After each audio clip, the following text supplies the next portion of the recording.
Cette année, j'ai fait un gros changement, j'ai changé de comptable et j'ai choisi Number. Et je voulais te les recommander si t'es comme moi, freelance ou solopreneur en société. En fait, j'ai eu besoin de plus de services, par exemple quelqu'un qui s'occupe de mes déclarations de TVA. J'avais besoin de plus de conseils aussi pour optimiser ma rémunération, pour créer une holding, voilà, des conseils auxquels j'aurais pas forcément pensé toute seule. Et puis j'aime beaucoup la proximité que j'ai avec eux. Je change pas d'interlocuteur à chaque fois, j'ai le même comptable qui me suit. Il connaît mon business, tout ça pour un super bon rapport qualité-prix. Donc si tu as besoin d'un comptable, contacte-les de ma part et tu auras même un cadeau comme ils sont partenaires du board. Allez, c'est parti pour l'épisode.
Bonjour à toutes et à tous et bienvenue dans ce live, le Solo Show, première édition avec Johan Lopez. Salut Johan, bienvenue à Salut, toutes et à tous. salut.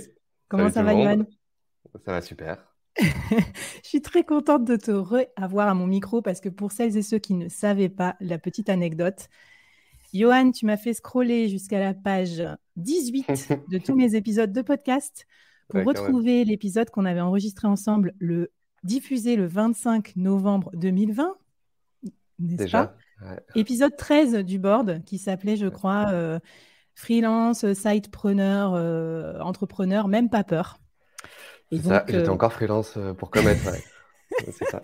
voilà, en tout cas, d'aucuns diraient que je suis une dénicheuse de talent, mais en fait, pas du tout. Je pense que tu avais déjà à l'époque dessiné ta trajectoire de succès. En tout cas, c'est un vrai grand plaisir de te retrouver avec moi dans ce nouveau format. Et pour l'inaugurer, qui mieux que toi, le solopreneur qui build in public sa trajectoire depuis le début, je crois. Depuis quand tu as commencé à construire ton solo business, Johan, tu dirais? C'est une bonne question. Si on prend en compte que Snowball, on pourrait dire 2020, mars 2020, quoi, en gros.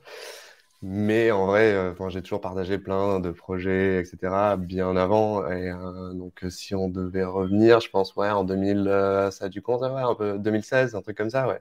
2017 même. Ouais, ok. Donc, pour tous ceux qui vont dire qu'il n'y a pas de overnight success, je pense que Johan, t'en es un super exemple.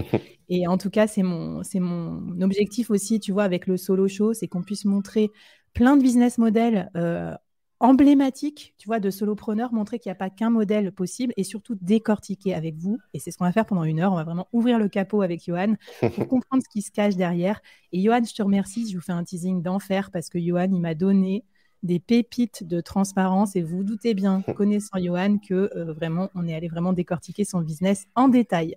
Alors, juste pour vous dire comment ça va se passer, déjà, je me représente peut-être pour ceux qui me découvrent grâce à toi, Johan, qui viennent se connecter. Donc, moi, je suis Flavie.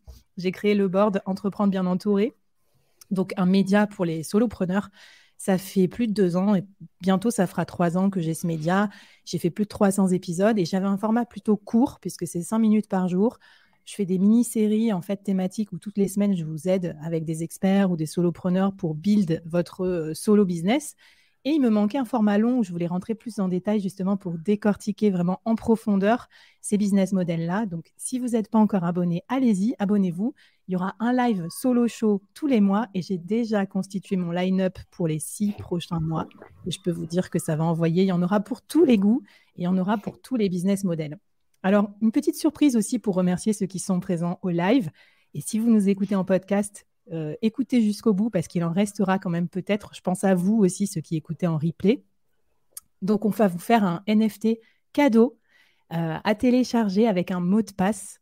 Donc, et Johan a souhaité vous mettre un bonus personnel qui vous destine du coup. Je l'ai édité en 50 exemplaires pour vous mettre un peu le FOMO, pour remercier aussi ceux qui se sont levés tôt ou qui ont pris leur sandwich pour venir avec nous. Et en tout cas, vous allez pouvoir le télécharger. Je vous mettrai le QR code à la fin de cette édition ou dans le replay et je vous donne le mot de passe à la fin. Voilà pour les petites festivités. Alors, ce que je vous disais, c'est que moi, j'ai développé un peu un business model, un business comment dire, moi, j'aime bien les trucs un peu analytiques et tout ça. Moi, j'ai fait 13 ans de direction en entreprise en tant que dirigeante, etc. Donc, j'ai eu besoin, quand j'ai documenté mon aventure de solopreneur, de me dire comment on fait en fait pour faire évoluer son modèle, comment on fait pour scaler, comment on fait pour gagner de l'argent, pour arriver à vivre sa vie et tout. Et j'estime, moi, qu'il y a 4 piliers fondamentaux dans la réussite des solopreneurs que je côtoie depuis plus de 2 ou 3 ans. Premier pilier, l'expertise. Donc ça, souvent, nos amis freelance voient bien de quoi je parle. Hein, coaching, conseil, expertise. Deuxième pilier, le média. Donc, est-ce que vous avez une chaîne YouTube, TikTok, une newsletter comme Snowball? Troisième pilier, les produits. Donc, les produits, comment vous allez productiviser votre expertise ou votre média pour en faire un produit scalable. Et enfin, quatrième pilier, la communauté. Est-ce que vous avez des NFT? Est-ce que vous avez des memberships? Tout ça. Donc, pour commencer à vous faire réfléchir sur ce business, parce que vous allez voir qu'avec Johan, on va parler d'un pilier en particulier, mais dans les autres solo shows, on explorera d'autres piliers. J'avais une question pour vous. Quel est votre business mix, en fait, un peu selon ces 4 piliers? En gros, pour vous résumer, moi, je pense que je suis à peu près encore à 70% de mon mix chiffre d'affaires qui est dû à mon expertise. Donc, ancienne head of sales, plutôt freelance, consulting, et 30% qui va être du sponsoring média, de la vente de NFT, et puis mon produit, l'accélérateur. Mais voilà, dites-nous un petit peu quel est votre mix et on va voir aussi qui est là à ce live. Et du coup, si ça vous intéresse qu'on parle de ce pilier qu'on va développer avec Johan, et je vais vous présenter juste après son propre mix à lui. J'attends vos commentaires dans le chat et puis on va avancer. Donc, pour celles et ceux qui veulent en savoir plus, moi, j'ai documenté tout ça dans l'accélérateur Solopreneur. Et d'ailleurs, j'y mettrai au fur et à mesure des solo shows, des petits bonus, parce que comme on décortique les business models des solopreneurs d'exception que je vais recevoir, je vous les mettrai aussi dans l'accélérateur et ça vous permettra de vous inspirer parce que parfois, ça nous donne des super idées et on ne se rendait pas compte que tel ou tel produit ou tel média était à notre portée. Eh bien, c'est parti, Johan, on y va. Alors, sans Let's go. surprise, pour ceux qui te connaissent, peut-être qui te suivent sur Substack depuis longtemps, Johan, c'est l'homme média, puisque 100% de son business repose sur ce pilier média. Enfin, on va regarder, c'est peut-être pas 100%, c'est peut-être 99, quelque chose.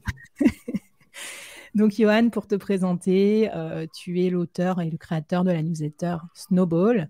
Tu m'as donné des chiffres qui me font rêver et en plus qui sont simples pour moi parce qu'ils commencent tous par 4. Donc, 45 000 abonnés, donc à peu près 39 000, non, 44 000 de plus que moi. C'est beau. 4 000 abonnés premium, donc ça, c'est encore plus stylé parce que quand on est dans le média, on sait combien c'est difficile de monétiser justement les médias. Tout à l'heure, on participe à une table ronde sur le sujet, donc c'est rigolo en plus qu'on se réunisse ce matin. Et 400 000 euros de revenus annuels, on va décortiquer un petit peu ça. Voilà. Alors, je te propose, rentrons direct dans le vif du sujet. Moi, tu sais que j'aime bien les chiffres et tout. Donc, je te propose qu'on ouvre le capot de ton business model. Et tu m'as, pour l'occasion, vraiment un petit peu montré les coulisses. Et voilà ce que ça donne en termes de business model. Alors, je vais te laisser présenter ça. Comment tu gagnes de l'argent, qu'est-ce qui te rapporte, etc. C'est quoi tes business, tes différents business? Est-ce que tu peux me décrire, Johan? Ouais. Alors du coup, oui, quand j'ai lancé Snowball en mars 2020, l'idée, c'était vraiment de créer une newsletter et rapidement dès qu'il y a eu un peu de traction, bah, je me suis dit, si j'ai envie d'apporter encore plus de valeur, il va falloir que j'essaye de monétiser cette newsletter. Et vu que j'avais pas énormément d'abonnés au début, je me suis dit, la voie du sponsoring, c'est pas forcément la meilleure des voies. Et il s'avère que voilà, Substack permet de créer des abonnements très facilement, donc de monétiser en vendant un abonnement mensuel ou annuel. Et en plus de ça, ouais, j'avais un petit frein avec le sponsoring ouais, t'as ce côté un peu non biaisé, etc. Bon, je suis revenu sur ma décision plus tard, on Mm. en reparlera après, mais donc je suis parti sur la voie de l'abonnement très rapidement. Et donc jusqu'à juin 2022, voilà, l'année dernière, bah, du coup, c'était 100% des revenus qui étaient générés par les abonnements des membres premium, quoi. Et alors, juste, je vais revenir sur très rapidement. Mm. Ça veut dire quoi? C'est-à-dire, à Ouais. partir de quand tu as activé la fonction payante? Bah, c'était rapide, c'était un mois après. En gros, j'ai lancé en mars 2020 et fin avril, quelque chose comme ça, je lançais la version premium. Et Alors tu avais combien pourquoi? d'abonnés à ce moment-là, tu te rappelles? Ouais, j'en avais pas beaucoup. Je devais avoir 1200, 1300 abonnés, peut-être un truc comme ça. Pas beaucoup plus en tout cas. Donc ouais, c'était l'ordre de grandeur, tu vois, entre 1000 et 2000, on va dire comme ça. Et donc, comme quoi, en fait, on peut lancer une newsletter payante à tout moment, hein. Il n'y a pas de règle de dire il faut atteindre les 10 000, etc. Bah, après, évidemment, le pourcentage en général, c'est entre les de gratuit à payant, c'est à peu près 10%, c'est très bien. C'est souvent plutôt 6-7% des abonnés gratuits qui vont payer. Et au-delà, bah, c'est très bien, quoi. Donc évidemment, si quelqu'un veut faire 100 000 euros de revenus, bah, enfin, voilà, il faut augmenter le nombre d'abonnés gratuits. Ok. Mais voilà, donc moi je voulais tester ce modèle-là, ça a super bien marché.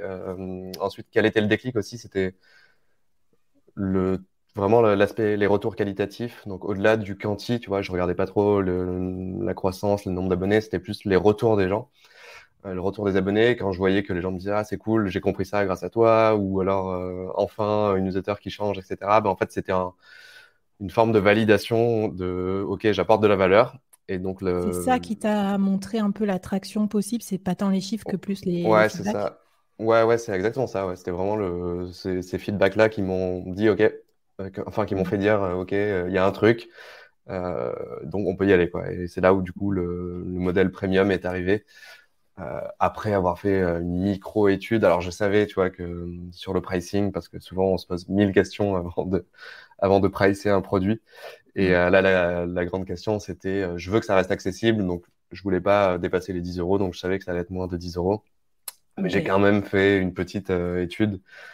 Voilà, j'ai envoyé un questionnaire à une centaine de personnes et j'étais tombé sur le prix auquel je pensais. Donc moi, je voulais faire 6 euros et j'étais tombé sur 5,8 euros, tu vois, ce que les gens seraient prêts à payer. Donc ça tombait parfaitement. Ok. Voilà.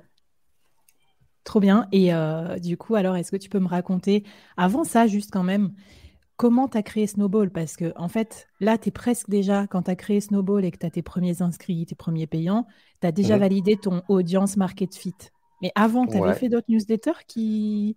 Enfin, depuis 2016-17, là, tu avais déjà essayé des trucs avant? Parce que Snowball, c'était ton produit fini, mais avant, j'imagine que tu as fait des tentatives peut-être un peu moins fructueuses. Ouais, ouais, avant. Alors, dans la newsletter, j'avais, bah, avant Snowball, c'était peut-être en septembre ou octobre.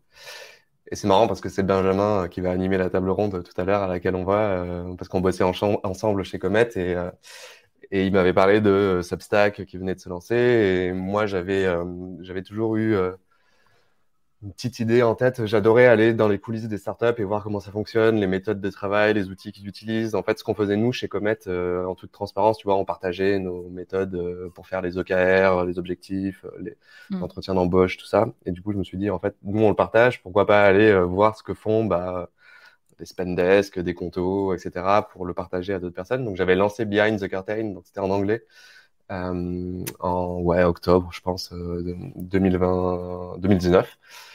Ok. Et ça avait super bien marché, tu vois, ça a commencé, il y avait beaucoup d'abonnés, j'avais même plus d'abonnés à Behind the Curtain qu'à Snowball plus rapidement, tu vois, je devais avoir 3000 personnes, un truc comme ça, 2000. Et, et donc, je voyais que le modèle de newsletter fonctionne, en fait. Si tu proposes du contenu de qualité, bah, les gens s'abonnent, quoi. C'est pas de secret. Mais du coup, Snowball est arrivé un peu par hasard, parce que c'est vrai que c'est ouais, un peu passionné de cet univers de l'économie, de la finance et tout ça. Et quand je l'ai lancé un peu en mode side project, encore un side project en plus de Behind the Curtain, ben en fait, le, la, la traction dont je parlais, qui était plutôt côté qualitatif, la valeur ajoutée, bah, j'avais l'impression qu'elle était plus élevée que l'autre newsletter. Et surtout que c'était un sujet qui me passionnait davantage. Donc je me suis dit, mais en fait, je vais laisser Behind the Curtain de côté et je vais quand même me concentrer à fond. Et en fait, ce qui est marrant, c'est qu'après Snowball, Behind the Curtain, c'est devenu la petite sœur de Snowball. Parce que je me suis dit, mais en fait, il y a des gens qui sont abonnés là. Pourquoi Pourquoi pas je ne m'en utiliser? servirais pas pour rentrer dans les coulisses de Snowball, quoi, tout simplement. Donc en fait, j'ai recyclé Behind the Curtain. Et voilà, ça s'est passé un peu En comme ça. fait, Donc j'aime j'avais bien une... parce que je trouve que dans ton business model, il y a à la fois énormément de focus et énormément de side. Et du coup, je voulais explorer cet aspect parce que c'est une dichotomie. Souvent, dans l'entrepreneuriat, on nous dit qu'il faut être focus, focus. Mais en fait, toi aussi, ton truc est né parce que tu t'es permis des pas de côté, en fait, d'abord en documentant ton aventure de salarié chez Comet. Ensuite, Mhm, grâce à ça, tu as testé l'écriture de newsletter. Tu t'es vu aussi faire ce métier comme un peu ton futur possible. Parce qu'en fait, avant de se mhm. lancer dans la création de contenu, il faut quand même être sacrément baqué sur les heures et les heures d'écriture, de production que ça demande. Et en plus, à la fin, tu recycles quand même Behind the Curtain. Et moi, je trouve qu'aussi dans Snowball, il y a vraiment ça.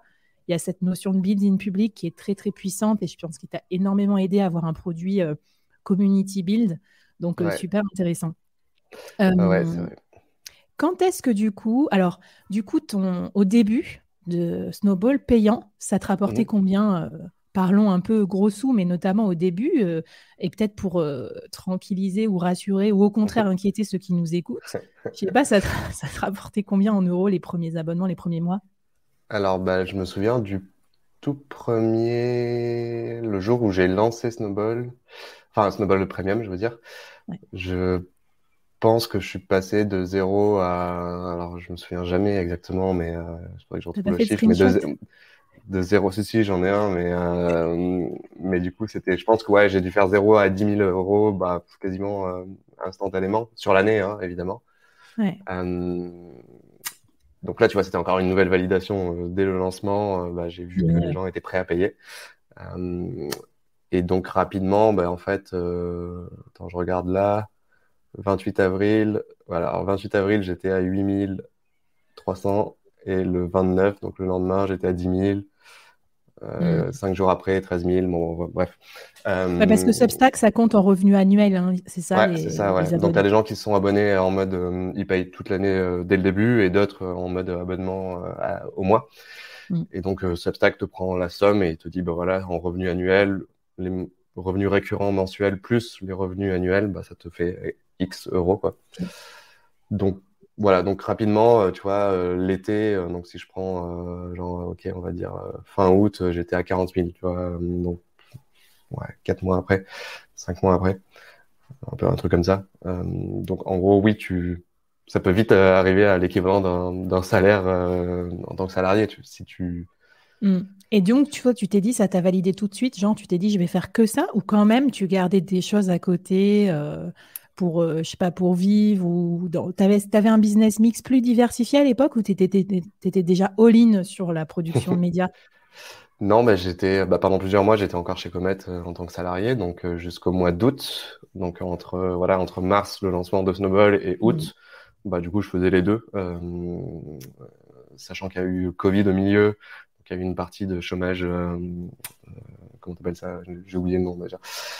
Bref, donc il y a eu une petite partie chômage qui m'a permis aussi de me concentrer un peu plus sur le lancement de Snowball.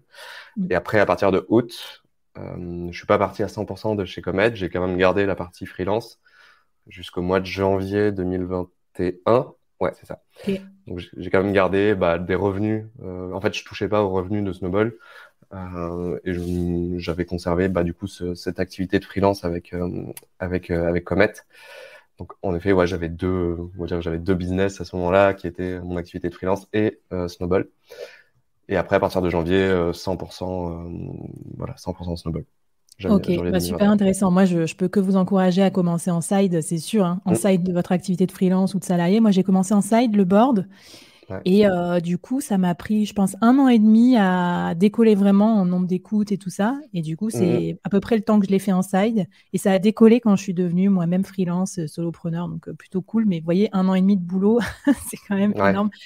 Qu'est-ce qui, quelle décision t'as prise ou quel a été un peu le momentum qui t'a fait vraiment basculer de OK, c'est bien, c'est validé, ça fait des revenus à je peux en faire un solo business vraiment, vraiment fructueux? Je pense que je pense que c'est arrivé en juin, autour de juin de 2020, du coup. 3 mois, 4 mois après, 3 mois après. Je pense que quand j'ai vu les revenus, tu vois, dépasser les 20 000 euros, je me suis dit, bah ouais, vraiment, ça peut devenir un salaire. Enfin, je peux en vivre, en fait, juste avec ça. Bon, 20 000 euros, c'est un bon salaire. Bon, après, t'enlèves les charges et tout ça. Bon, ça commençait à être viable, quoi. Donc, c'est à partir de là Mm. que je me suis dit, bah, en fait, je peux me concentrer à 100% là-dessus. Une fois que voilà, j'ai quand même gardé la partie freelance parce que je voulais valider aussi le fait que bah, je peux le tenir sur la longueur. Ce côté écrire régulièrement, tu vois, je l'avais jamais vraiment fait en fait. Ce boulot-là, avec Behind the Curtain, c'était pas pareil. C'était une fois par mois, de temps en temps. Même non, c'était une fois de temps en temps que j'écrivais une newsletter. J'avais pas un rythme vraiment très Ouais. intense, alors que là, oui. Mais bon, ça, je l'ai validé rapidement. Voilà, je prenais du plaisir à créer la communauté, à l'animer, à écrire du contenu. Donc, c'est pour ça que ouais, dès juin, je me suis dit, bah, en fait, je vais quand même garder le côté freelance parce que bah, j'aimais bien, tu vois, j'adorais la boîte, j'aimais bien l'équipe de Comet. Donc, je me dis, c'est cool, quoi. Et en janvier, c'était genre, en fait, j'ai plus le temps. Et Mm. c'est un moment où c'était devenu, il fallait que je me concentre à 100% à Snowball, ouais, pour pouvoir le développer comme je voulais, quoi, en fait. J'étais bloqué à un moment et c'est à partir de là que j'ai pris la décision. Ouais. Ok, super. Alors du coup, tu vas m'en parler aussi. J'anticipe un peu sur la partie après scalabilité et tout ça. À quel moment tu t'es dit, j'ajoute une deuxième ligne de revenus qui sont des revenus du coup entreprise, des revenus sponsoring? Et qu'est-ce qui s'est passé dans ta tête pour résoudre ce conflit que tu avais entre sponsoring et communauté? Ouais, en fait, ouais, mon raisonnement avec le sponsoring, c'était, oui, bah, quand tu présentes, enfin, quand tu mets de la pub sur ta newsletter, bah, en fait, entre guillemets, tu conseilles, en fait, tu valides que ce produit est bien. Et donc, dans ma tête, alors il y a plein de produits que j'aime bien, mais je voyais une limitation qui pourrait potentiellement arriver. C'est pour ça que j'ai voulu le laisser de côté pendant longtemps. Par contre, après réflexion, tu vois, je me suis dit, en fait, j'ai cette newsletter gratuite qui est un vrai asset, un actif important parce que il y a une grosse audience et je ne la monétise pas. Donc, dès que j'ai atteint, tu vois, je pense que je devais avoir 25 000 abonnés. Je me suis dit quand même 25 000 abonnés, ça commence à faire beaucoup. Ça Mm. commence à devenir intéressant pour des sponsors. Donc, il faudrait peut-être que voilà, que je prenne une décision là-dessus et que j'y aille. Et en fait, ce qui m'a débloqué, je me suis dit comment le sponsoring, qui peut ou pas être parfois un peu agaçant pour les lecteurs, peut se transformer en un truc cool. Donc déjà, je me suis dit sur la partie édito, il faut vraiment que le sponsor soit, voilà, que quand je partage un sponsor, qu'il y ait un côté éducation aussi dans l'encart publicitaire. Mm.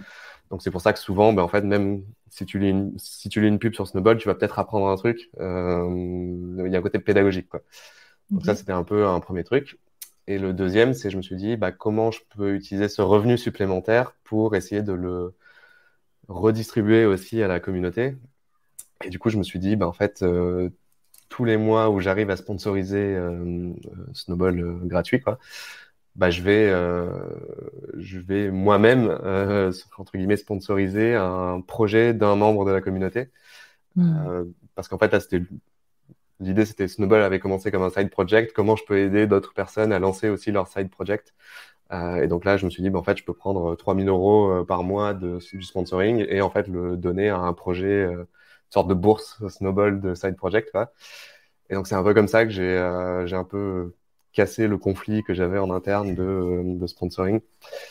Et ça s'est plutôt bien passé, enfin même très bien passé, tu vois, ça a apporté, mon chat qui saute, Hmm. ça a apporté une nouvelle ligne de revenus et qui n'est pas négligeable, tu vois, aujourd'hui, bah, on le Ça voyait sur le représente tableau, combien? La moitié ou non? bah, pas encore la moitié, mais c'est possible que bientôt ça Ouais, dépasse en cent fait, cinquante mille sur les 400 000. Ok. ouais, c'est Bientôt, ça. ça va. Ouais. Ouais, il y a moyen que voilà, bientôt ça dépasse. Et donc voilà, donc c'est pas négligeable du tout. Et au contraire, je pense que voilà, après c'est une question de comment tu choisis les sponsors, etc. Mais après, chacun est libre de choisir. Mais moi, je sais que voilà, il y a un vrai côté. Il faut vraiment que les valeurs soient alignées avec celles de Snowball. Mais Hmm. voilà, mais c'est pas incompatible. Alors qu'au début, je pensais que c'était incompatible. Écoute, merci de partager ce qui se passe dans la tête aussi des solopreneurs face à leurs conflits. On a le droit de changer d'avis aussi. C'est ça qui est intéressant, c'est cette plasticité que j'aime bien dans votre état d'esprit. Et c'est pour ça que je parle souvent de point de bascule aussi, parce que voilà, on réalise des choses à ce moment-là. Alors, j'avais pris un petit peu les devants, je m'étais fait un petit rébut, quoi, pour y penser. Voilà, à quel moment tu as vu l'attraction, quand est-ce que c'est monté. J'ai une question pour toi aussi, Johan. Tu parles beaucoup de communauté. Ouais. Euh, à quel moment tu t'es dit, je vais m'appuyer sur ma communauté pour grandir? J'ai l'impression un peu dès le début, mais après aussi, Mm. toi, dans ton parcours, tu es passé de solo à un peu équipe, duo. Enfin, est-ce que tu veux nous en parler? À quel moment tu t'es dit, vas-y, il faut que je m'appuie un peu plus sur les autres? Et si oui, tu t'appuies dans quelle proportion aussi? Qu'est-ce que tu délègues? Est-ce que tu peux nous parler de ça? Ouais. Alors déjà, oui, sur l'aspect communauté, bah oui, dès le début, parce que comme je te disais, ne serait-ce que sur le pricing, le prix de la newsletter, bah, j'ai interrogé la communauté, enfin l'embryon de communauté, parce que il n'y avait pas grand-chose. Mais donc oui, dès le début, je me suis appuyé sur la communauté Snowball. Et après, sur la partie association, etc., j'avais failli m'associer avec Anto, qui est une ex-employée de Conto qui a lancé sa boîte depuis.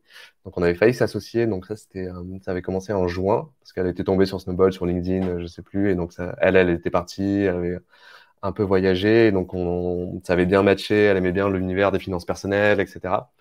Donc on a bossé quelques mois ensemble. Et finalement, bah en fait, au mois de septembre, elle s'est rendue compte que sa passion, c'était vraiment les logiciels SaaS B2B Mhm. et que du coup ça s'éloignait. Tu vois, là on était sur du B2C très consumer, etc. quoi. Mhm. Donc ça l'a pas fait. Mais à ce moment-là, du coup, je me suis posé la question. Je me suis dit, est-ce que j'ai envie de me lancer dès maintenant dans la construction d'une entreprise? Enfin, dans la construction d'une entreprise avec plusieurs personnes, on va Mhm. dire, parce que voilà, être solo, c'est aussi une entreprise. Mais du coup, je me suis dit non, en fait, là, pour l'instant, je suis plutôt bien tout seul. Je peux continuer à faire grandir la communauté, euh, continuer à tester des choses rapidement, etc. Ne pas lever de fonds parce que j'en ai pas forcément besoin. Mais du coup, au bout de, ouais, c'était en fin 2021. Ouais, donc à peu près, on va dire 2 ans après, un peu moins. C'est là où je me suis dit, en fait, ça y est, je suis à l'étape où j'ai envie de construire une équipe et d'aller plus loin parce que moi, je peux plus tout faire. Mhm. Donc c'est là où je me suis dit, bah, en fait, je vais certainement aller lever des fonds avec la communauté plutôt qu'avec des investisseurs et commencer à réfléchir à recruter des personnes. L'avantage d'avoir une communauté, c'est que tu as énormément de potentiel employés, freelance, partenaires, etc., qui sont dans ta communauté. Donc ça, c'est hyper précieux. Donc, si demain je relançais une boîte, je ferais exactement la même chose, contenu, communauté, et je ferais comme ça. Et ensuite, la chance que j'ai eue aussi, c'est de ne pas être, comment dire, euh, j'avais pas la pression du temps, parce que je générais des revenus, je ne brûlais pas d'argent, donc j'avais pas la peur de la faillite qui Mhm. arrivait. En février 2022, j'ai levé des fonds avec la communauté T'as levé pour la combien même. d'ailleurs? C'était 1,6 million. Ouais, 1,6. C'était en dollars parce que bon, on Mhm. pourra en reparler après si tu veux, Oui. mais donc ouais, c'était ça. Et pareil, là, la volonté, c'était de se dire, j'ai pas envie de me stresser avec des fonds d'investissement. En plus, je suis dans un univers, bah, les finances personnelles, l'investissement, bah, enfin voilà, si tu peux investir dans la boîte qui te parle d'investissement, bah, c'est encore plus intéressant. La communauté était pardon, très engagée. Donc voilà, tout était ouvert en fait pour se dire on peut utiliser ce modèle de crowd equity, il est intéressant, il fonctionne bien et donc voilà. Et Hmm. en fait et après le passage et pareil dans le recrutement, j'étais pas pressé non plus parce que du coup pareil générer des revenus etc. Donc je suis allé assez doucement sur les premières personnes avec qui potentiellement je vais collaborer. Il y avait Pauline avec qui je discutais depuis plus d'un an, je pense, qui était une des meilleures amies de Anto et qui a connu Snowball un peu comme ça. Et en fait, ça s'est fait très naturellement, tu vois, on a commencé à discuter. Et en fait, petit à petit, on a vu que ça matchait et de se dire, en fait, voilà, potentiellement, tu peux rejoindre l'aventure. Et en fait, ça s'est fait, voilà, en septembre dernier. Ouais, c'est ça, septembre 2022. Et donc là, aujourd'hui, on est plus en mode, ça y est, on commence à créer l'équipe, donc recruter, aller plus vite sur cette partie-là. Hmm. Donc voilà. Écoute, trop bien. Et du coup, avant que tu recrutes, avant que tu t'associes, juste, est-ce que tu déléguais déjà des choses à des gens, genre à des freelances et tout? Et si oui, quoi? Et dans quelle proportion? Ouais, pas beaucoup. C'est un de mes problèmes, ça, la délégation. Surtout quand tu écris du contenu, Ouais. c'est encore plus compliqué. Mais le seul truc que je déléguais, c'était vraiment la partie correction, relecture, tout simplement. Ok. Parce que je suis pas un as de l'orthographe et de la grammaire. Mm. Ouais, j'avais toujours zéro en dictée. Ça n'a jamais été mon fort. Donc il fallait vraiment. Je me suis amélioré, je pense, là, depuis que j'ai lancé Snowball. Le fait d'écrire, ça aide vraiment à s'améliorer en orthographe et en grammaire. Mais ouais, donc c'était le seul truc. Mais depuis quelques temps, j'ai aussi délégué pas mal de la partie admin parce que je commence Mm. de plus en plus à avoir, tu vois, des factures à gérer, des trucs dans le genre, des emails à trier, etc. Donc ça, j'ai utilisé ce qu'on appelle un assistant virtuel. J'ai jamais compris pourquoi on appelle un assistant virtuel parce que C'est horrible. c'est une vraie personne en fait derrière. Donc il y a Corinne, on va l'appeler Corinne, que j'aime beaucoup en fait, qui est du coup qui est mon assistante, on va dire, Ouais. sur plein de sujets différents, qui peut à la fois me faire des recherches sur un sujet particulier ou alors payer une facture, trier des trucs, bon bref, plein de trucs. Et ça, je le fais avec double, Mm. withdouble.com, je crois, un truc comme Mm. ça, .co, qui ouais, du coup une boîte qui te match en fait avec des assistants selon tes besoins, selon ton industrie, et donc qui est vraiment cool comme produit. Donc ouais, donc ça, et puis après là j'ai commencé à déléguer une partie de la rédaction en fait tous les jours j'envoie un daily snow sur WhatsApp, et en fait ça me prenait quand même pas mal de temps le matin, tu vois, parce qu'il y avait la partie veille mais aussi la partie synthèse, rédaction. Et donc ça je me suis dit en fait j'ai envie de conserver la partie veille, mais je peux déléguer la partie synthèse, etc. Parce que voilà, on n'est pas sur du contenu extrêmement complexe. Je peux le relire rapidement. Donc en fait là, Mm. je me suis dit c'est un job que j'aurais très bien aimé faire en étant étudiant, parce que ça te prend voilà 1 heure le matin, 1 heure et demie. Et du coup voilà, j'ai fait un petit mail à tous les étudiants de Snowball qui étaient parce que j'ai un programme où c'est gratuit pour les étudiants, Trop euh, bien. la version premium. Et du coup j'ai fait voilà qui serait chaud pour bosser sur le Daily Snow, rémunéré, etc. Et donc j'ai trouvé 2 étudiants au top, Titouan et Manon, qui du coup m'ont accompagné, ils m'accompagnent toujours sur le Daily Snow. Donc voilà, et puis là, petit à petit, voilà, on va déléguer plein d'autres trucs, mais J'adore ta vision de la communauté. En fait, c'est moi, quand j'ai développé l'accélérateur, là, le pilier 4, la communauté, pour moi, ça va plus loin que juste les followers, l'audience et tout. Moi, ouais. il y a mes membres NFT, donc coucou, Mhm, mon comité média, mhm, ceux qui m'aident, qui co-construisent avec moi. Il y a du coup la communauté élargie, tous les freelances et solopreneurs qui me suivent et avec qui on bosse sur des trucs. Et je pense que c'est clair que mhm. quand tu as des missions à leur déléguer, tu les choisis eux d'abord. Ouais. Et du coup, cette histoire-là, tu vois, d'avoir aussi ta garde rapprochée, des gens de confiance, ton assistant virtuel, moi, c'est mon monteur de podcast. Enfin, voilà, tous ces gens Mhm. qui m'aident au quotidien, c'est hyper important. Alors Ouais. d'ailleurs, ce qui me fascine un peu dans ton orga, Johan, c'est ta semaine type.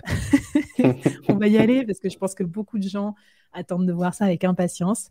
Et en fait, dans le solo show, je vous fais dessiner votre semaine type. Et en fait, ça, je trouve ça super intéressant. C'est comme aller plonger dans le cerveau du solopreneur pour voir quelles sont tes activités focus, qu'est-ce qui est le plus important pour toi, comment tu protèges ton temps aussi, qui est Mhm. la denrée la plus précieuse du solopreneur. Parce que tu disais, moi, je craignais pas la faillite, mais qu'est-ce qu'on craint quand on est solo? Plutôt le burn-out, tu vois, ce genre de truc. Donc, Ouais. comment tu fais Vas-y, décris-nous déjà ta semaine type pour ceux qui nous écoutent peut-être au format audio.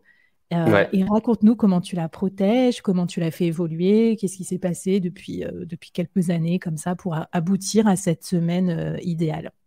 Ouais. Bah déjà, c'est vrai que le modèle de Snowball, donc, alors, tu as à la fois une partie news, une partie éducation, mais la partie news, donc j'en parlais il y a 2 minutes avec le Daily Snow, donc qui est une curation de tout ce qui se passe dans les news économiques, finance, crypto, business, tech, etc. Donc, la partie veille me prend beaucoup de temps parce que bah, du coup, je dois me tenir au courant de ce qui se passe dans le monde de l'économie et de la finance.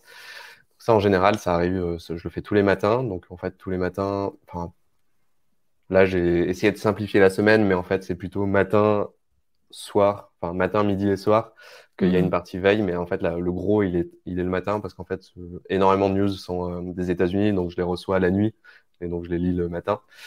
Donc voilà, donc, il y a toute cette partie veille, curation pour l'envoi de la newsletter quotidienne tous les matins.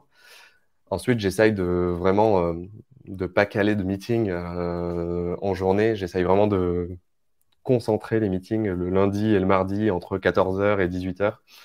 Pardon, 14h, non, ce serait beaucoup trop. Entre 16h et 18h. Donc ouais, je me prends voilà, 2 heures.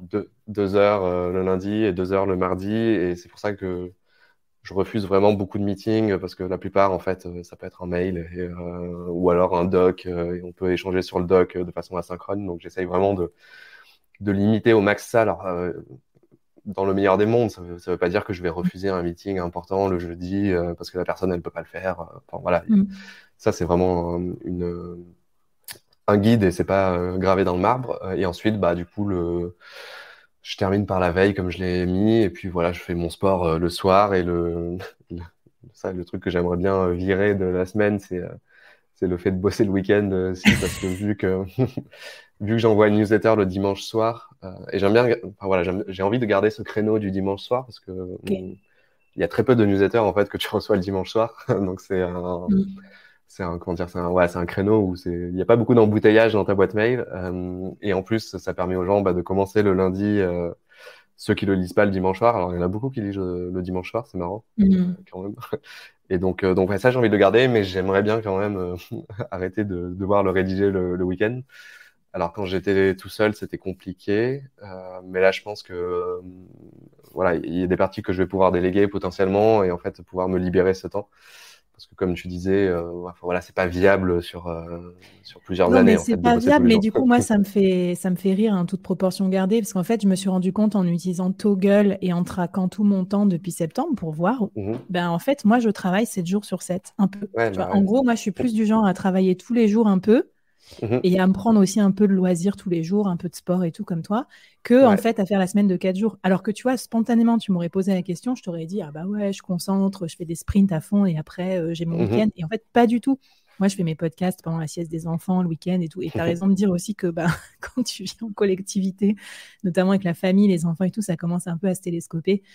Et, Ouais. euh, et du coup, là-dedans, tu n'as pas du temps de management, puisque maintenant, tu vas avoir une partie délégation ou avec ton associé. Comment ça se passe? Il va où ce temps-là de pilotage des autres et de la communauté? Et alors, c'est peut-être ma deuxième question. C'est, tu parles de contenu, mais en fait, Snowball, c'est un truc très communauté. Comment tu Ouais. dissocies les deux et qu'est-ce qui prend le plus de temps finalement dans les deux activités? Le plus de temps, ouais, c'est vrai, je pense que c'est plus ouais, la gestion de la communauté, mais dans ça, je mets aussi ah ouais, t'as évidemment à répondre à des emails, faire du support, parce que des fois, il y a des trucs qui fonctionnent pas, donc t'as pas mal de... Ça me prend pas mal de temps. D'ailleurs, c'est quelque chose que potentiellement je pourrais déléguer, tu vois, ce côté Mhm. support, réponse sur des questions assez basiques. Mais donc ça me prend pas mal de temps. La partie rédaction, c'est pas le gros du sujet. Tu vois, rédiger une newsletter gratuite, je pense que oui, ça doit être ouais 6 heures, je pense, si tu inclus la partie recherche, etc. Mm. Celle du dimanche soir, peut-être un peu plus, parce que il y a plus de choses à décrypter. Mais donc ouais, mais c'est la partie veille qui prend énormément de temps, de se tenir au courant, de lire, etc. Et la partie management, bah, aujourd'hui, je l'ai pas forcément, parce que l'idée, c'était aussi de potentiellement, en fait, de s'entourer plutôt de personnes plutôt seniors, tu vois, très indépendants et qui peuvent voilà entre guillemets se gérer tout seuls sur des sujets. Donc ça me prend pas beaucoup de temps, mais ça va en prendre de plus en plus, ça c'est sûr. Enfin, j'ai déjà eu quand j'étais chez Comet, au max de l'équipe, il y avait 11 personnes et je voyais à quel point, en fait, pour faire des one-one, enfin, plein de choses ça prend beaucoup de temps. Donc clairement, ça c'est quelque chose que je devrais ajouter dans ma semaine. Mais aujourd'hui, voilà. Mais dans Deep Work, en fait, moi, j'ai mis Deep Work pour créer une catégorie un peu unique et simplifiée, mais dedans, tu as la gestion de la communauté, répondre aux emails, écrire, donc j'ai un peu tout mixé. Mais voilà. Et comment vous répartissez les tâches maintenant que vous êtes deux, enfin maintenant qu'il y a Pauline avec toi? Ouais, alors c'était assez simple. Moi, c'est plus la partie déjà rédaction. Ça, c'est moi qui l'ai conservé. La partie marketing, communication, pareil. Donc Pauline, elle est plus sur la partie en fait recrutement où elle m'aide beaucoup là, tu vois, aller sourcer parce que ça prend beaucoup de temps. Elle a eu l'habitude de créer des équipes de zéro, donc elle connaît bien. Alors que moi, c'est un peu moins ma spécialité. Tout l'aspect réglementaire, etc., qui est assez important chez Snowball, pareil, elle a pris ce sujet-là.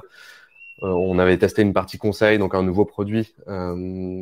Pareil, c'est elle qui a pris tout le sujet, donc il a bâti quasiment de A à Z. Donc ça s'est fait assez naturellement sur le split, où en gros, moi, entre guillemets, j'ai conservé ce que je faisais déjà. Et en fait, elle prend les sujets qui n'existaient pas parce que j'avais pas le temps et pour aller là-dessus. Donc, voilà, trop bien. Non, mais c'est bien de s'entourer de quelqu'un de. Enfin, ouais, la complémentarité. Donc, toi, tu as pris le temps, tu as pris genre 2 ans, quelque chose comme ça. Du coup, tu vas trouver. Après, Johan, je sais que tu es un gros geek des outils. Tu en partages souvent sur LinkedIn, notamment. On va parler trop de ça pendant trop longtemps parce que j'ai plein de questions à te poser de la part des auditeurs du board et tout. Mais est-ce que, quand même, je sais pas, il y a un outil un peu emblématique ou peut-être un conseil d'organisation qui t'a permis de changer ton approche ou ton organisation du temps? C'est une bonne question. Hein. C'est vrai que j'adore les outils aussi, mais j'en ai pas un qui est en mode. En vrai, si Notion, c'est un peu le cerveau de Snowball, quoi. Il y a tout dedans. Alors, il pourrait être mieux organisé, mais en tout cas, c'est vraiment la colonne vertébrale, on va dire, où tout est centralisé ici. Et vu qu'on travaille beaucoup comme je disais, en asynchrone, en fait, tout est vraiment documenté dans le Notion. Je m'en sers aussi de gestion de projet. Enfin, tout c'est hyper. Je vais pas faire l'ambassadeur Notion. Je pense que la plupart des gens connaissent aujourd'hui et il n'y a plus rien à prouver. Mais non, mais en tout c'est cas, bien moi, parce que du coup, ça t'aide aussi à veiller sur tes délégations justement en manière asynchrone et éviter trop de points de management aussi. Je pense que c'est ça l'intérêt. Ouais, c'est ça, ouais, exactement. Ouais, ça te permet vraiment de. Tu peux commenter, bref, tout est parfait. Encore plus pour des boîtes qui veulent essayer de bosser en asynchrone. Je sais que tu as automatisé plein de trucs et tout ça, tu testes plein de choses, peut-être avec l'intelligence artificielle et tout. Donc, peut-être tu pourras nous conseiller aussi des ressources, des articles ou des posts LinkedIn dans lesquels tu documentes ça.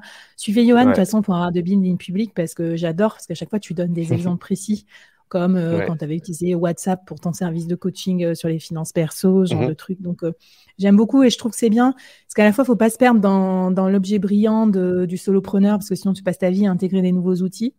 Et en même temps, si tu n'as pas des trucs pour bien automatiser, quand même, tu te galères pas mal parce que ça a l'air simple, le média Substack.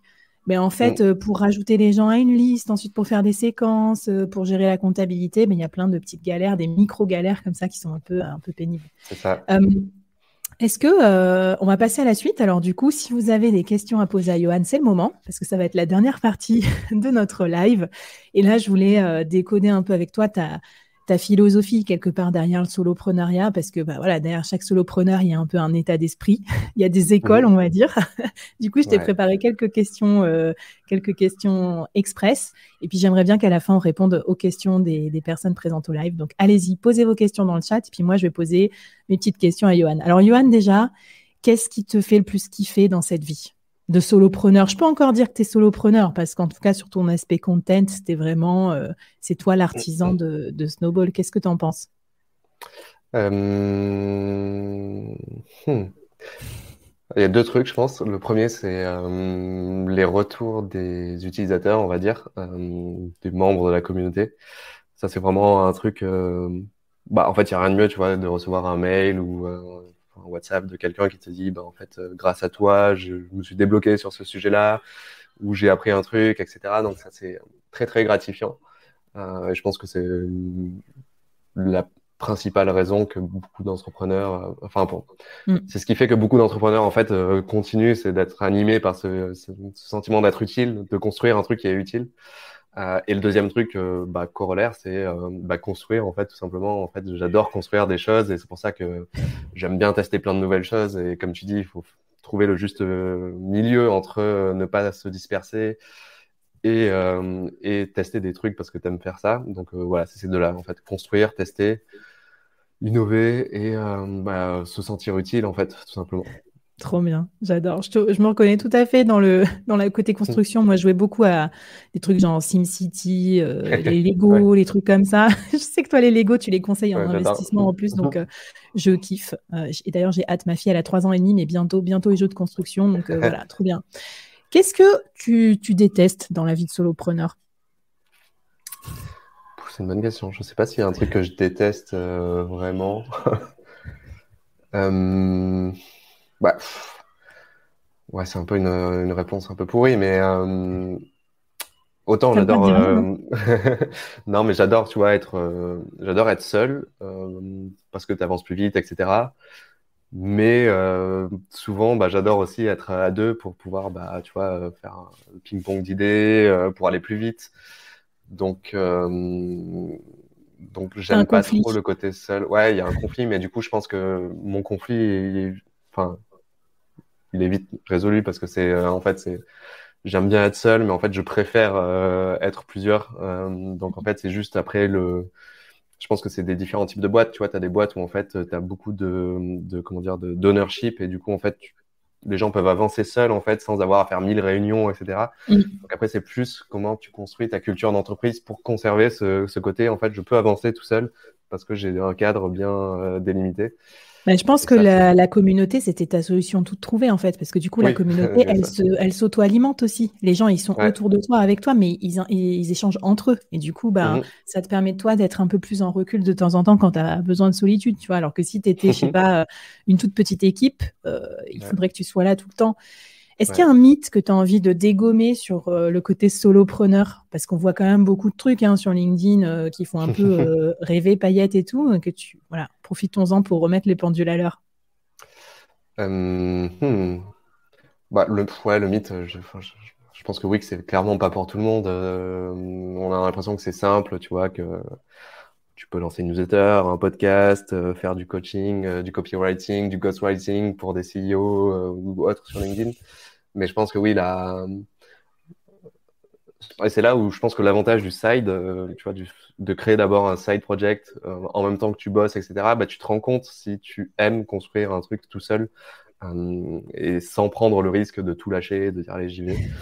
Donc je pense que oui, ça c'est. Après, est-ce que c'est un mythe? Je sais pas si c'est vraiment un mythe, mais en tout cas, enfin voilà, on a l'impression quand on lit plein de trucs que c'est simple, mais en fait, c'est pas simple. Et même si c'est pas hyper compliqué.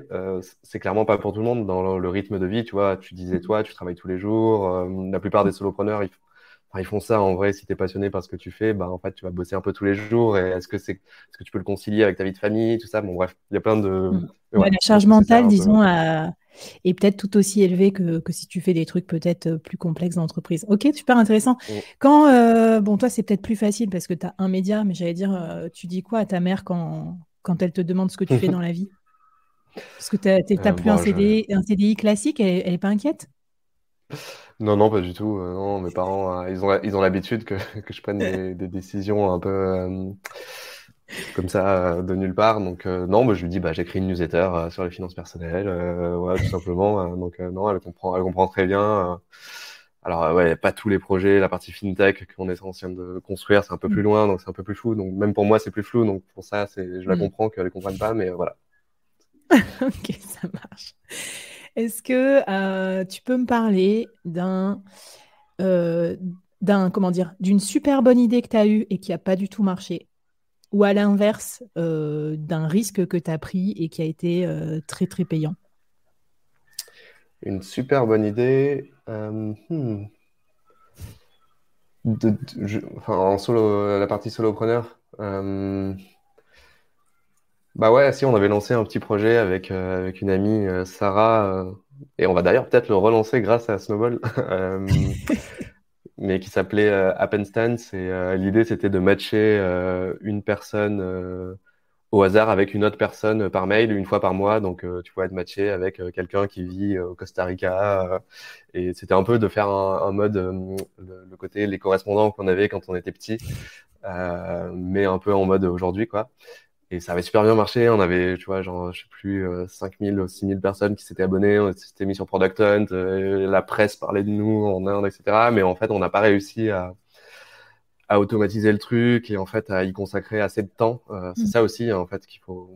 On parlait des mythes tout à l'heure, mais en fait, si tu concentres pas assez de temps sur un projet, ben, il peut vite mourir, en fait, tout simplement. Donc, ouais, ça, c'était une super idée qu'on avait eue, mais qu'on a laissé mourir, mais qu'on potentiellement on va peut-être relancer là, parce que j'ai trouvé des personnes dans la communauté qui aimeraient bien le relancer en mode no code et tout, parce que ça n'existait pas trop en vrai, en plus la partie no code, ok. c'est moins développé. Voilà. Question de timing aussi. Ok, d'accord. Ouais. Et un risque que tu as pris, peut-être contre l'avis de tous, hein, d'ailleurs, de ta communauté, des gens autour de toi, tes advisors et tout, et qui finalement a été payant. Bah, ouais, bah, je sais pas. En vrai, c'était pas un risque, hein, mais j'allais dire lancer la version premium de Snowball, tu vois, c'était pas. Il y avait très peu de newsletters payantes à l'époque, il y en a de plus en plus maintenant, ça s'est vachement développé, il y a un vrai boom. D'ailleurs, c'est pour ça qu'on va au festival de la newsletter tout à l'heure. Mais ouais, je dirais ça. Après, voilà, personne m'a dit non, Johan, ne fais pas ça. Puis après, enfin ouais, je suis quand même assez borné, donc voilà, Du coup, j'ai même pas demandé l'avis, quoi. le côté solo, c'est ça aussi, hein, c'est ouvrir ses écoutilles pour parler, mais c'est aussi des fois avoir des intuitions. Toi, t'en parles souvent quand même de l'intuition et tu la valides Ouais, un peu avec des petits questionnaires, des choses comme ça, mais quand même, à la base, ouais. ça t'aide. Alors, super. Est-ce que tu as un board, malgré tout, pour te conseiller ou est-ce que tu as d'autres personnes dans ton entourage qui constituent un peu ta garde rapprochée? Non, j'ai pas de board officiel, mais bah non, Pauline m'aide beaucoup. Enfin voilà, on est très complémentaires sur les sujets. Maintenant, il y a plein de gens avec qui j'ai pu discuter dans la communauté, à qui je peux parler. Donc ouais, non, je me suis entouré de pas mal de personnes au cours des 3 dernières années, mais qui font pas partie d'un board officiel, mais que je peux utiliser, quoi, en fait, sur qui je peux m'appuyer. Donc c'est Ouais, pas trop bien. officiel. Bah Mais écoute, j'ai envie d'en faire un vrai, quoi.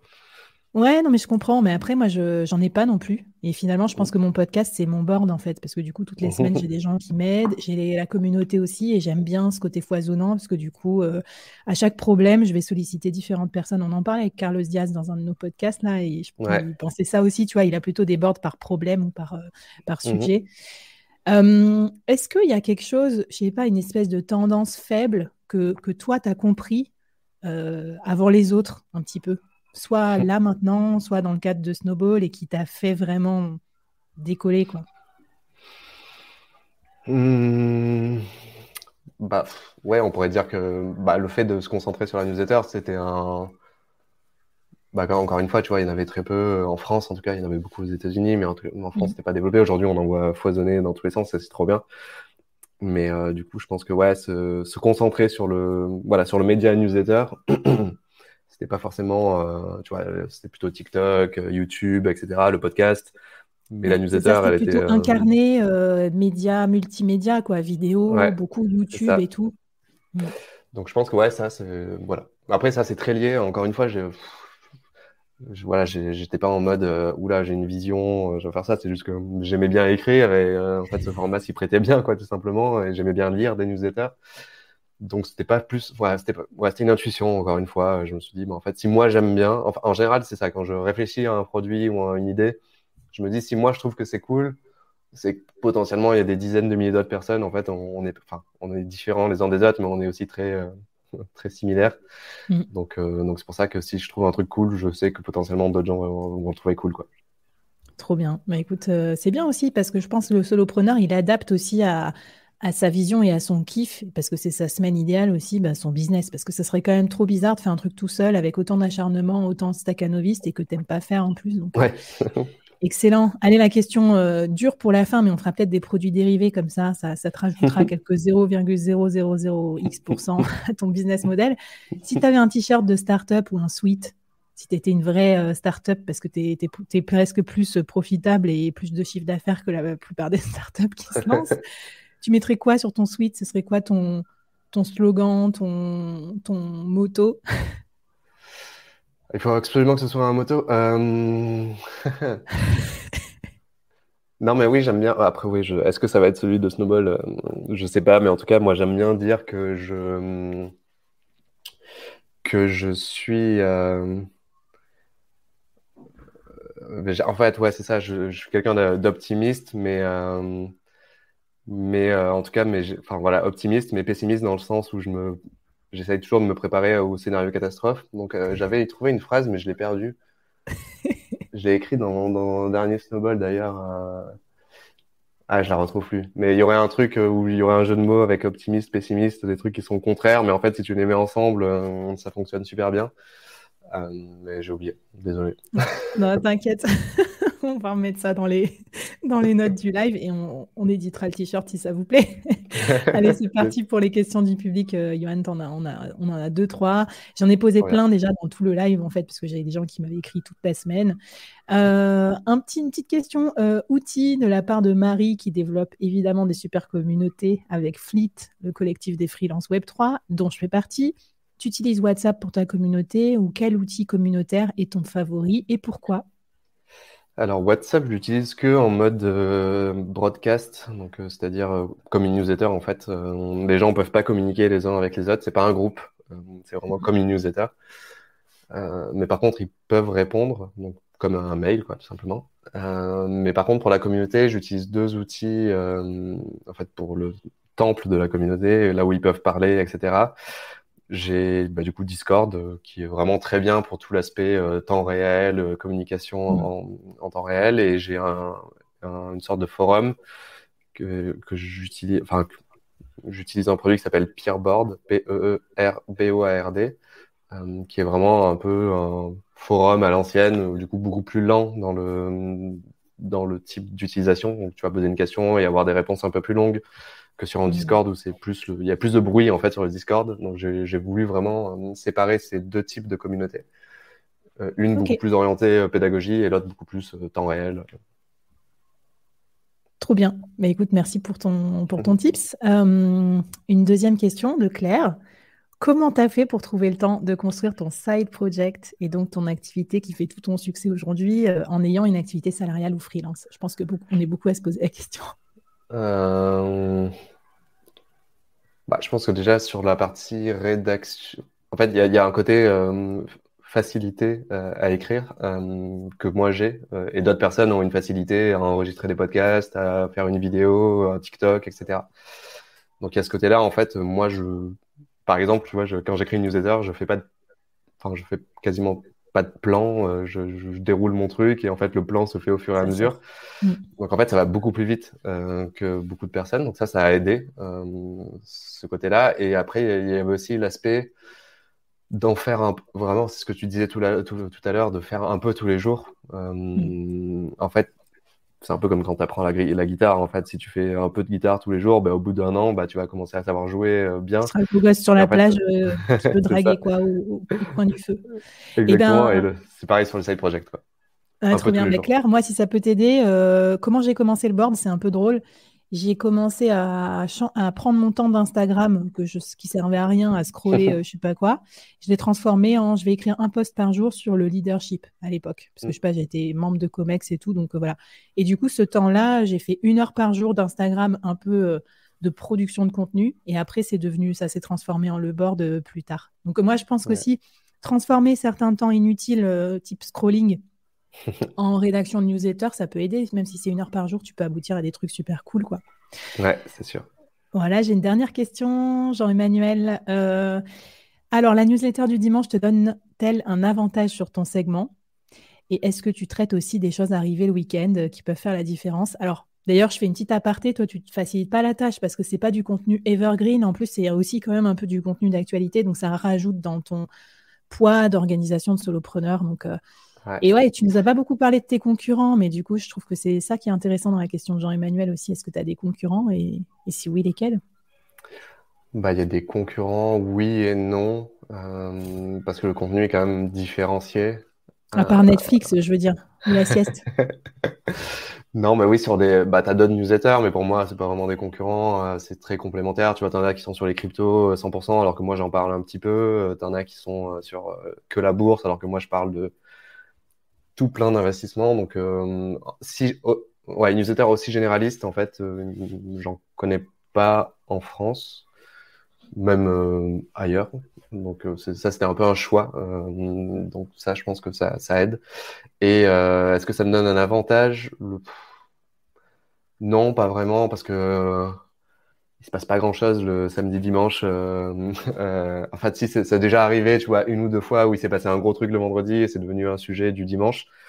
Mais voilà, il y a pas j'ai pas des scoops grâce à ça. Donc ça, non, pas vraiment. Le dimanche soir, c'était vraiment pour me différencier des autres newsletters, d'arriver à un autre moment.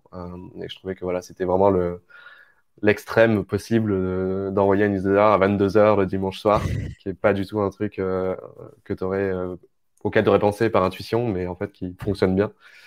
Donc, ça aussi, ça prouve que, tu vois, il y a plein de gens qui disent c'est quoi le meilleur moment pour envoyer ta newsletter. Et en fait, une fois que les gens ils aiment bien ta newsletter, peu importe, peut-être qu'ils l'ouvriront 6 heures après, mais c'est pas grave, hein, ils l'ouvriront quand même. Tu vois. Je valide. Dis la fille qui envoie un coup le vendredi, un coup le samedi, un coup le dimanche, un coup le Ouais, ben lundi. voilà, c'est pareil. C'est pas grave. Ouais, ce qui compte, c'est le rendez-vous et puis ouais, la conversation qui continue. Donc, trop bien, Johan, merci. Vous avez écouté jusqu'au bout. Il est temps de vous révéler le mot de passe pour récupérer le super content de Johan. Alors, il est par là. Voilà, donc, alors mince, il est coupé. Si Suspense. on voit, il y a écrit Solo Yo. Voilà, voilà. Alors, pour récupérer, vous allez aller sur ce QR code ou si vous écoutez en audio, c'est leboard.uncut.fm. Il y a un NFT gratuit et vous pouvez le collecter uniquement si vous rentrez ce mot de passe SOLOYO, SOLOYO, tout en minuscule, et vous récupérez le super collector de Johan. Et qu'est-ce que tu nous mets, Johan, alors dans le NFT? C'était pas évident à trouver, mais du coup, je me suis dit, ça pourrait être intéressant de partager 2 chapitres du livre que j'ai écrit, en plus qui sont des chapitres que j'ai adoré écrire parce que c'est sur l'aspect psychologie, biais psychologique de l'investisseur. Donc, je me suis dit, bah voilà, pourquoi pas partager gratuitement les 2 premiers chapitres. Ça donne un avant-goût qui peut être, voilà, on n'est même pas obligé d'acheter la suite du livre. Vous n'allez pas tomber sur un cliffhanger de folie. C'est juste, voilà, pour partager et je pense que ça peut être intéressant. Ouais. Bon, mais écoute, merci beaucoup pour ce temps que tu as passé avec nous, de décrypter avec autant de candeur, de transparence et tout ton activité de solopreneur. Je pense qu'on pourrait en parler pendant des heures et des heures. Venez nous rejoindre sur l'accélérateur solopreneur si vous voulez aussi d'autres exemples, des benchmarks, des exercices à faire. On intègre aussi tes bonnes idées et tes bons conseils. Et puis, merci à toutes et à tous. Un dernier petit mot, Johan, pour ceux qui étaient là ou ceux qui nous écoutent avant qu'on se quitte? Bah non, mais merci d'avoir écouté, c'était très cool et j'espère que voilà, je aurais inspiré certaines personnes à faire des trucs ou autres, ou à tester des choses. Mais voilà, en tout cas, merci à toi pour l'invite et merci à tout le monde pour l'écoute. Merci. Allez, à la prochaine à tous. Bye bye. Salut, salut. Salut.